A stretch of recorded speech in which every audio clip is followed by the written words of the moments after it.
খাওয়ার জলের দাবিতে বিক্ষোভ। হিঙ্গলগঞ্জের চারালখালীতে বিক্ষোভ বাসিন্দাদের। অভিযোগ, আবর্জনায় ভর্তি জলের ট্যাঙ্ক, জলের ট্যাঙ্কের ভেতরে মাটি শ্যাওলা জমে রয়েছে। অভিযোগ, পঞ্চায়েতে জানিয়েও কোনো সুরাহা হয়নি।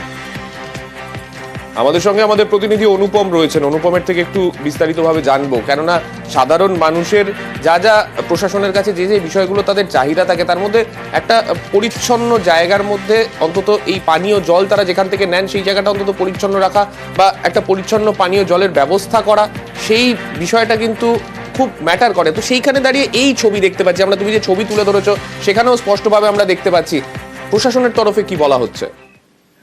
দেখো সাময়িক এই যে হিঙ্গলগঞ্জের যে চারালখালী এলাকা, সেখানে এলাকার মানুষ আজকে বিক্ষোভ দেখাচ্ছে। তার কারণ এলাকায় বিশুদ্ধ যে পানীয় জল, সেই পানীয় জলের সমস্যা।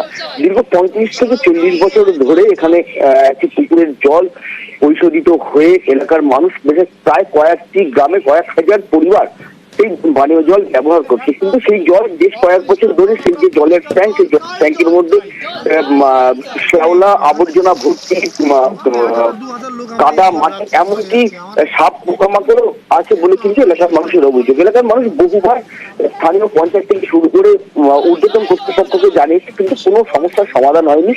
অবশেষে আজকে এলাকার মহিলা থেকে শুরু করে পুলিশ তারা হাড়ি কলসি নিয়ে বিক্ষোভের পরে প্রশাসনের তরফে ঠিক কি জানানো হয়েছে শোনাবো। সেখানকার মানুষের যদি কোনো রকম সমস্যা থাকে, পঞ্চায়েত প্রধান হিসেবে আমার কাছে এখনো পর্যন্ত জানায়নি, বা কোনো ওখানকার যিনি নির্বাচিত প্রতিনিধি আছেন তিনিও আমাকে এখন জানাননি।